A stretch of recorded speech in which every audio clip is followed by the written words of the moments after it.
One of the most common questions I get asked during my in-person seminars or on the webinars I've been doing for the last year is, how do you find a good hunting dog veterinarian? Almost always that question comes with the caveat of there just isn't anybody near where I'm at, or they've had bad experiences of being pressured to spay and neuter their dog at an early age, or some other sort of conflict type of problem that has occurred. Ironically, the process of finding a good veterinarian starts by taking a hard look in the mirror as to what kind of pet owner you are. And what I mean by that is, in the hunting dog world, we have people at one end of the spectrum that look at these dogs as tools and complain about even spending money to do the bare minimum for these dogs. And at the other end, we have people who these dogs are their entire life and they would spare no expense in saving that dog or keeping that dog healthy. And so most people fall somewhere in between those two extremes. And it's important to determine, what are you looking for with your dog's health care? The flip side of that is the veterinary side of things. And probably one of the most shocking experiences to me in my professional career was getting into veterinary school and finding out that not everybody is a dog nerd like me, and that not everybody believes in the highest quality of care. I made the assumption that once we all got to vet school that we'd all want to do the best that we could, and it's quite frankly not the case. And any profession has that. You have gradations of quality of service, whether it's lawyers, doctors, painters, cutting down trees, and it is going to vary, and it's actually a good thing. And so we can't all provide the exact same level of service because we don't have the customer base that wants that same level of service. And so, thankfully, there's a wide array of veterinarians that provide a wide array of services to fit that clientele that is looking for a lot of different type of quality. The problem is that nobody advertises, hey, I'm the cheap vet that cuts corners, or I'm that super nice vet that doesn't know very much about veterinary medicine, but I'll treat you right. If you go to our Facebook pages, we're all highly caring, cutting edge technique, high quality medicine practitioners. And the truth is, that's not the case. And so then it becomes, how do you determine what veterinarian is going to fit what you are looking for as far as pet care? There's been a recent trend of trying to compile these hunting dog veterinary databases. So all we have to do is a click of the mouse and you'll find a hunting dog veterinarian. Honestly, those make me cringe a little bit. And the reason for that is that you're looking for a good veterinarian, not a hunting buddy. And if you are looking for a hunting buddy, great. Those services are going to be great for you, but it's not going to be the best way to find a good veterinarian.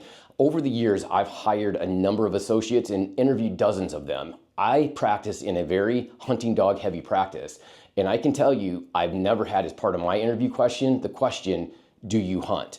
It's not important to me as far as the quality of care that we're administering in the clinic. And you don't need to understand what a setup is like for decoying mallards or understand what cover looks like for hunting prairie chickens in order to treat these hunting dogs correctly in the clinic. What you need is passion for the profession of veterinary medicine. And so you need to look for a good veterinarian, not a hunting buddy. And it may sound simple to think that we're trying to provide the best customer service in the exam room and the best quality of care in the back, but putting those two things together is very challenging, and it takes hours upon hours upon hours of practice in order to become an expert.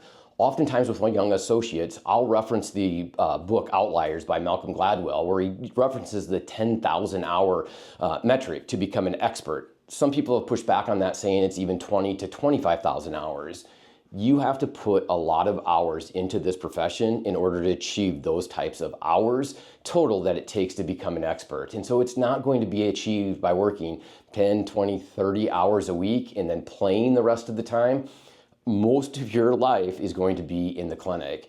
We often talk about this work-life balance, and people talk about it as though it's an in-the-moment, day-to-day that you should have this balance. And honestly, I think it's a myth, and I think it's wrong. I think work-life balance comes from the entire focus of your life, putting in the work on the front end, paying your dues, so to speak, so that later in life you can focus on other priorities. I put in a lot of hours early in my career, and every veterinarian that I know that's really good did the same. We weren't working that 30 to 40 hour work week. We were putting in probably 50 to 60, some people 70 to 80 hours in the clinic, but then also doing research after hours and pouring our hearts and souls into becoming good veterinarians. It takes more than being able to chase these dogs in the field to become an expert in veterinary care. And I think that's an important point to understand. And so how do you evaluate a clinic and then the veterinarians as far as, are they going to be a good fit for you? We'll dive into that a little bit. So what do I look for when I'm evaluating a vet clinic and then a veterinarian? Obviously for me, if I can make a phone call and have that chat, that's gonna be great because I can talk professional. But there are times when I have clients that move to new cities or relatives or friends that reach out and ask, how do I look into a clinic? And I'll do some internet stalking.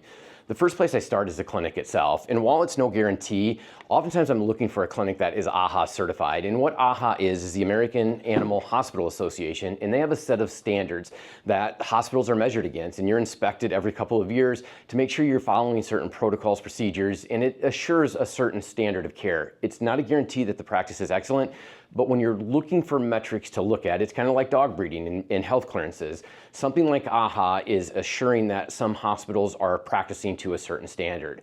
From there, I'm going to look at the services that they offer. Are they the clinic that offers some complex surgeries, meaning they're going to dig a little bit deeper on the surgery front? And then are they following scientifically proven techniques, or do they have a lot of fancy gadgets that they're just trying to woo you with these fancy gadgets? And so the veterinary profession, unfortunately, is a sucker for toys. And so it's not all about the fanciest, the newest, the gadgets. It's about following scientifically proven procedures.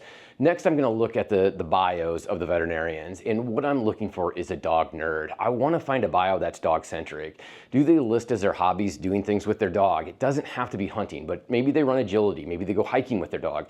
Do they own a bunch of dogs? And so I'm shocked at the number of veterinarians that I've known over the course of my life that don't really like dogs. And so finding a veterinarian whose bio screams that they love veterinary medicine, and so that their passion is doing complicated things within veterinary medicine, and that they love dogs. I think that that's the key to all of this, is finding somebody who's passionate about dogs. They're gonna be more apt to be interested in learning about your honey dog and seeing a dog with a purpose. Dog people like dogs. And so finding that dog-centric veterinarian is going to be a place to start. And it's not about finding a veterinarian that hunts. It's about finding a good veterinarian, and maybe it's a bonus if they hunt, but for me, it's not the deal breaker or that's going to seal the deal. I want a good veterinarian. Once you determine that this is the vet that you're going to try out, it's still a matter of trying them out. You're going to have to meet with that person and essentially interview them, and it's going to cost you an appointment visit. But doing that at a standard health appointment is much better than when you have a crisis that you need to attend to or some sort of major surgery. By that point in time, you want to have confidence in that individual. One of the questions that I like to ask professionals, no matter what it is how they would handle their own dog in that situation. And so with veterinarians, I'm always shocked at the hypocrisy of being able to recommend high-end procedures, but that they wouldn't have those same things performed in their own dog. So the dog that has, a cancerous tumor, and we're going to take that wait and see approach versus pursuing oncologic treatment or, advanced diagnostics like CT and MRI. And so if you're an owner that wants high-end care and wants to do what's best for your dog, you need to have a veterinarian that believes in that as well. If they believe in it with their own dog, they're going to be able to guide you through their own experiences on what's best for your dog. When you ask that question, what would you do? I, for myself, do the same process. A few years ago, had to have a hernia surgery, and it's something I had put off for years because I hate anesthesia. And so a couple of things combined, it was a big Great Dane in the practice, and my oldest daughter was getting big enough and weighing more that it was bothering me, and so I needed to have surgery. I interviewed multiple surgeons for the procedure. At the time, I was doing a lot of marathons, triathlons, and I had a friend recommend a surgeon who was the same. He did a lot of triathlons, and I'll never forget, he walked into the room, I think it was a Monday morning, and he was just exhausted. He had just got back from skiing in Vail, and it was all these other activities that he had talked about, and I knew that he wasn't my guy. We had a lot of common interests. We probably would have had fun hanging out together, but his interest was in doing physical activities. It wasn't in the operating room. When I sat down with the surgeon that I eventually chose to do my procedure, he was a guy that when I asked him about his hobbies, didn't really have any. He just liked cutting people, and I knew I had found my guy. I had surgery the next day. We had a major snowstorm, and I was out able to move snow the day after my hernia surgery, and I've never had a problem because I took the time to interview surgeons in order to find the person who I felt was going to give me the best outcomes. He and I might not have had a lot in common had we gone out for a beer, but that's okay. He was good at what he did. And I do the same, whether I'm hiring an attorney, a financial planner, or a guy to cut the trees in my yard. I want somebody passionate about what they do, and to get the best quality of care in veterinary medicine, you need somebody who's very passionate and has devoted their life to veterinary medicine. And then the bonus for the hunting dog owner is finding someone that's passionate about dogs. We all have different passions in veterinary medicine, and mine's dogs. And there's a lot of veterinarians that don't hunt that have that same passion and love for dogs. They're going to be your best fit for finding your hunting dog veterinarian. It doesn't have to be someone that hunts.